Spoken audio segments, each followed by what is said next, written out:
Okay, quick question here. What would you call a country that deliberately gets millions of people from another country addicted to drugs and then go to war with that country when they try to stop it? You would call that evil, right? That was exactly what happened in the 1800s. And that country was Britain. The country they did it to was China. But before we get into what actually happened, let me introduce the characters to you. We have Emperor Dao Guang. He was the emperor of China at the time from the Qing dynasty. We have Commissioner Ling Zhengzhou. He was China's finest, most noble official. He was incorruptible. We have Queen Victoria, who was the Queen of England, and she ruled from 1937 to 1901. And then we had Lord Elgin, who was the commander of British forces during the Second Opium War. Then we have the British East Indian Company, the most private and noble corporation in history. Now let's get into the story. In the 1800s, Britain had a problem and it involved tea. I know it's going to sound simple to you, but in the 1800s, tea was not a luxury in Britain. It was a national obsession. Morning, evening, every class, every household, everybody was drinking tea. And the problem was that Britain was getting tea, silk, porcelain from China. But China was not buying anything back from Britain. Everybody was consuming Chinese tea in Britain, but Britain was not selling anything back to China. Because at the time, in the 1800s, China was the most self-sufficient civilization on earth. They grew everything they ate. They made everything they needed. They had no need for British wool or furniture or any British manufactured goods. They had everything figured out for themselves. And when they paid in silver. More like Britain was bleeding silver every month into Chinese pockets. So the British East Indian Company sat down and thought about it and decided to come up with a cynical solution. And what was this solution? At the time, the British East Indian Company was producing opium on a large scale, an industrial scale. They had enormous fields in India. And they decided, you know what, why not we just ship some of this opium to the Chinese people? Let them get addicted, and at the end of the day, they get to pay us in silver as well. That was a very cynical solution. But yeah, they went along with it. I mean, the more people got opium and got addicted, the more silver they were paid with. And then that's the same silver they're going to use to pay for the tea that they got from China. I mean, it was a win-win situation. It was balance of trade, balance of payment. It was a fair trade to them. Let's turn millions of human beings into drug addicts. That's a business strategy. That's a solution to their problem. And they went along with it. So by 1930s, about 40,000 chests of British opium was being shipped to China annually. And by the late 1930s, about 12 million Chinese people were addicted to opium already. The country was falling apart. Everybody was addicted. The army was addicted. Soldiers would show up to work with like 2 weeks. They were not even able to hold their guns. Even judges were accepting opium as a means of payment for their services. Government officials, everybody was addicted. Even farmers had to even stop growing food crops and started growing opium poppies, because yeah, that was the business that was going on right now. It was sufficient, it was profitable.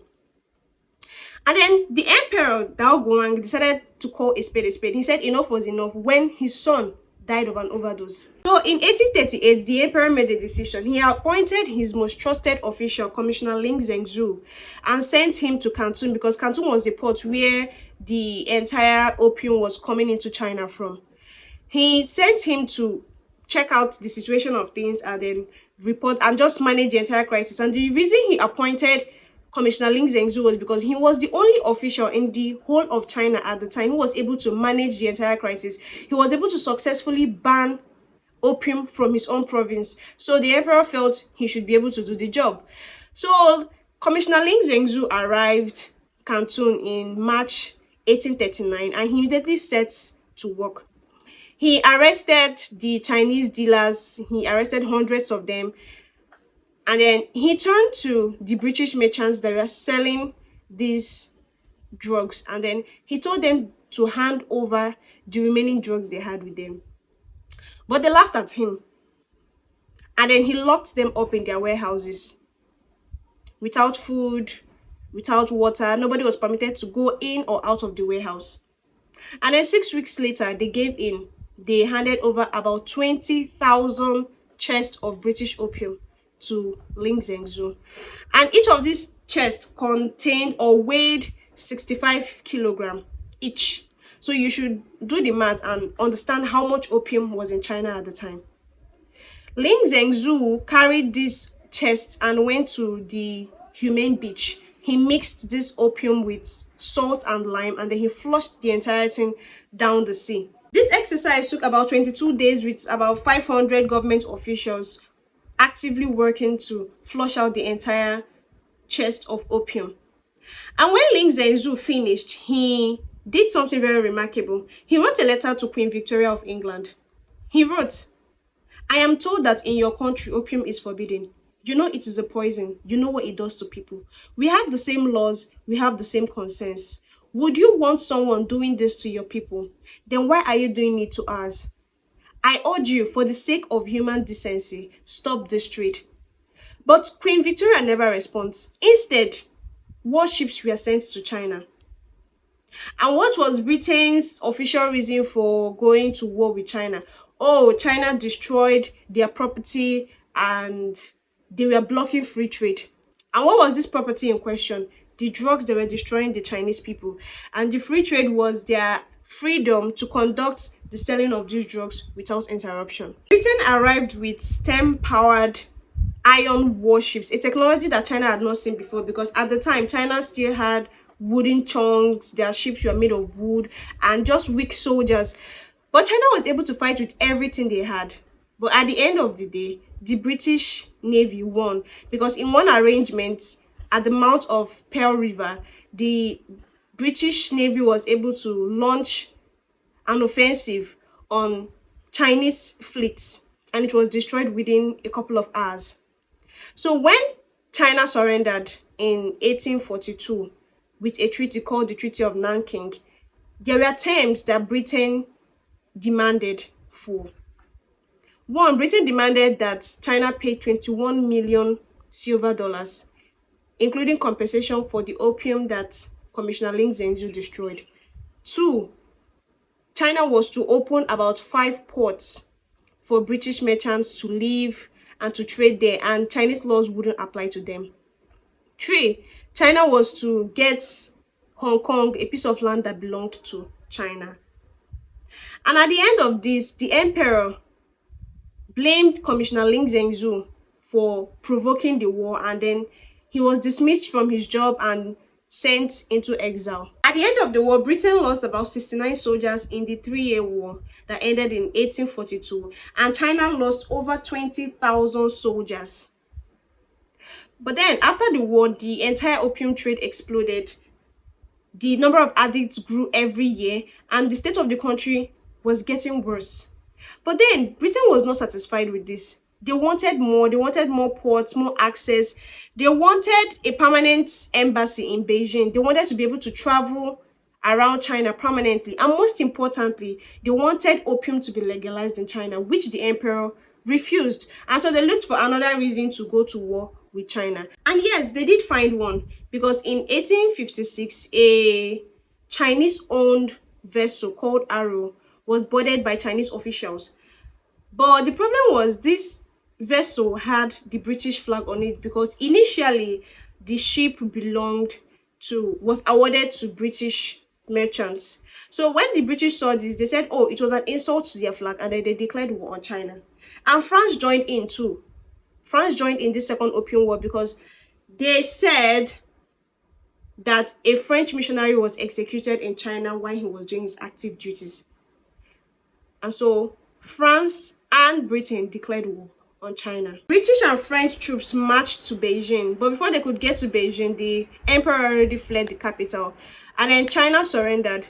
So Britain sent 20 diplomats and escorts to negotiate the terms of peace with China. But when these diplomats and escorts got there, they were arrested, captured, beaten, tortured. Some even died in captivity, and at the end of the day, they were released to the British troops.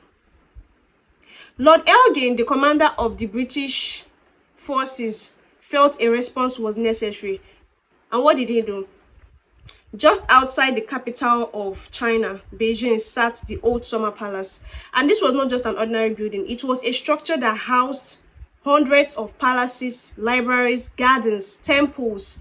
This was a building that took over 150 years to build by 3 different emperors. This was a building that contained China's most beautiful imperial art, things that could not be replaced, things that took generations to accumulate.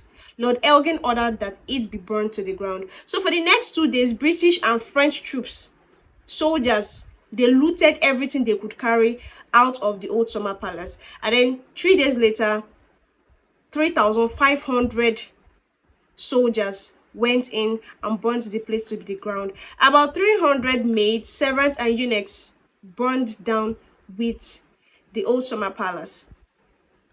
And at the end of the day, China surrendered.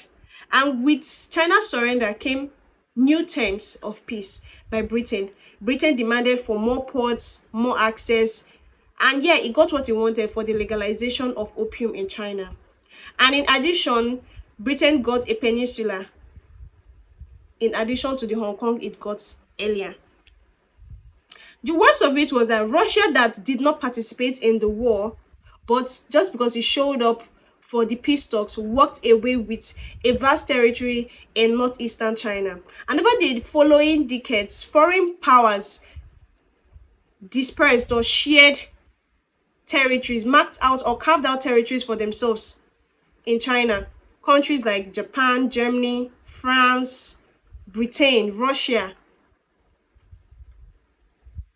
And all of this happened until Mao Zedong stood in 1849 in Beijing and said the time for China to be pushed around was over.